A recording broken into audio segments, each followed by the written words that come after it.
Today, the growth has slowed down all over the world. And please do not take it that I am beginning on a defensive note by trying to justify whatever is happening in the domestic economy by the fact that external developments are also sluggish. But external developments do play a role. India is very much integrated into the global economy. So before I come down to India, it's very important to note that global growth has also started to slow down, and it's quite visible. The second quarter growth in almost all advanced economies has shown signs of deceleration compared to the first quarter, whether it is the United States or the Eurozone or Japan or any other economy you take it, that they have started slowing down. So far as India is concerned, over the last 5-year period, the growth has been on the higher side of 7.5%. Last year, first quarter numbers were very good. Thereafter, the numbers started coming down, and we closed the last year at 6.8% growth. This year, the first quarter number was 5%, and I think that has really woken up everybody.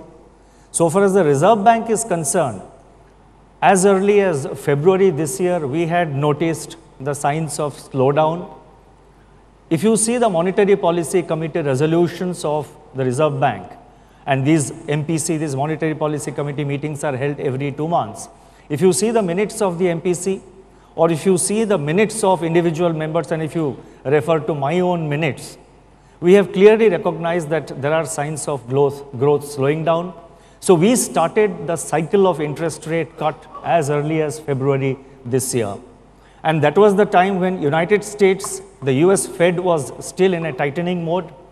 And comments were made in certain sections that RBI is going in the wrong direction. But today, as we talk here, almost all central banks across the globe are in an accommodative mode and are cutting interest rates, because there is wide recognition that the growth momentum is slowing down all over the world. So that way, the Reserve Bank of India has been proactive and ahead of the curve. Now, the growth this year, the 5%, as I mentioned, has really, everybody then, there's a lot of discussion post announcement of this number. Now, at this juncture, all the stakeholders, and this I said earlier, all stakeholders need to play their role.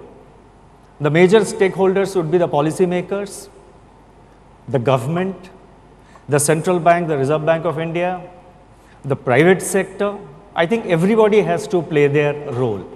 So far as the government is concerned, the fiscal tool has to be used not by just expanding the expenditure in an unplanned manner, but by focusing more on the quality of expenditure of all the budget related, of all the budget provisions.